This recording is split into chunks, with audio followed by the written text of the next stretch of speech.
ఎవడును కీడును ప్రతి కీడు ఎవరికైనాను చేయకుండా చూచుకొనుడి. మీరు ఒకని ఎడల ఒకడును మనుషులందరి ఎడలను ఎల్లప్పుడూ మేలైన దాన్నే అనుసరించి నడుచుకొనవలెను. ఎల్లప్పుడూ సంతోషంగా ఉండుడి. ఎడతెగక ప్రార్థన చేయుడి. ప్రతి విషయంలోని కృతజ్ఞతాస్తుతులు చెల్లించుడి. మీరిలాగ చేయుట యేసుక్రీస్తునందు మీ విషయంలో దేవుని చిత్తము. ఆత్మను ఆర్పుకుడి. ప్రవచించడం నిర్లక్ష్యం చేయకుడి.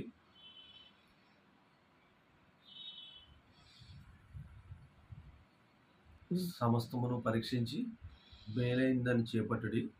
ప్రతి విధమైన కీడులకు దూరంగా ఉండుడి. మీరు ప్రియమైన పిల్లల వలె దేవుని ప్రేమను కలిగి నడుచుకొనుడి. క్రీస్తుని మిమ్మును ప్రేమించి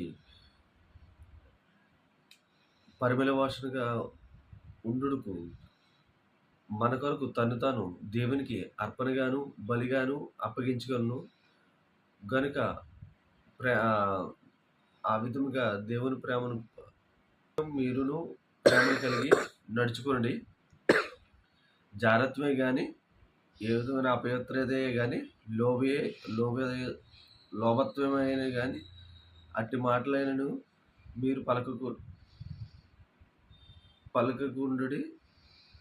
ఇది నీతిమంతులకు తగదు, పరిశుద్ధులకి తగినది. కృతజ్ఞత వచనములే ఉచ్చరించవలను కానీ బూతులైనను పోకిరీ మాటలైనను సరసోక్తమైన మాటలను పలకకుండుడి. వ్యభిచారమైనను విగ్రహారాధికులైనను లోబి అయినను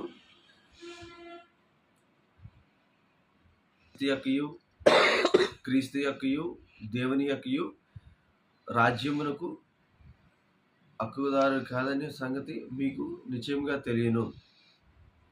వ్యర్థమైన మాటల వల్ల ఎవడను మిమ్మల్ని మోసపోనీకుడి. అట్టి క్రియల వలన దేవుని ఉగ్రత అవిధేయులైన వారి మీదకి వచ్చును గనుక